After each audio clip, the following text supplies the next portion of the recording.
Un bronzage parfait en moins de 10 minutes. Depuis 5 ans, Lucinda Irlam fréquente les cabines à UV une fois par semaine pour donner à sa peau un hâle doré. C'est tellement plus facile de venir à l'Institut, de s'allonger 10 minutes et de repartir bronzé.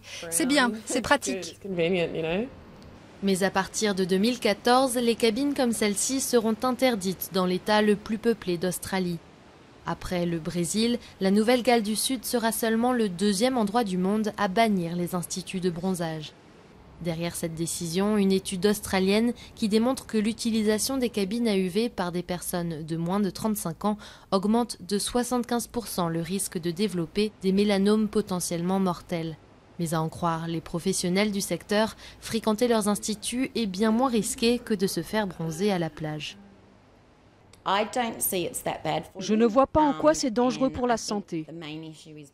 Pour moi, le problème majeur, ce sont les coups de soleil, mais vous n'en prenez pas dans nos cabines. Je ne travaillerais pas ici tous les jours si je pensais que c'était vraiment dangereux. Malgré des années de campagne de sensibilisation déconseillant de s'exposer pendant les heures les plus chaudes de la journée, les plages australiennes sont toujours noires de monde, chacun voulant être plus bronzé que son voisin.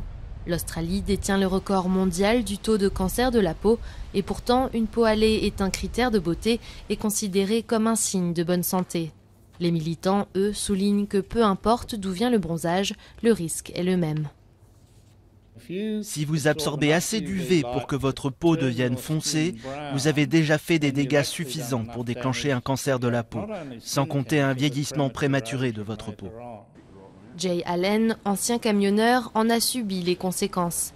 Après avoir régulièrement fréquenté les instituts de bronzage pendant 3 ans, il a eu un cancer de la peau. Il a d'abord dû se faire retirer un grain de beauté cancéreux sur la cheville, puis des ganglions lymphatiques, avant de subir une chimiothérapie.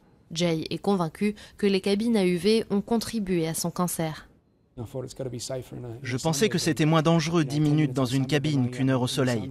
Au final, ça m'a presque coûté la vie, mais j'ai survécu. Et il va y avoir cette interdiction, c'est bien. Mais une toute autre tâche va être de convaincre ces Australiens fanats de bronzage qu'une peau pâle peut aussi être belle.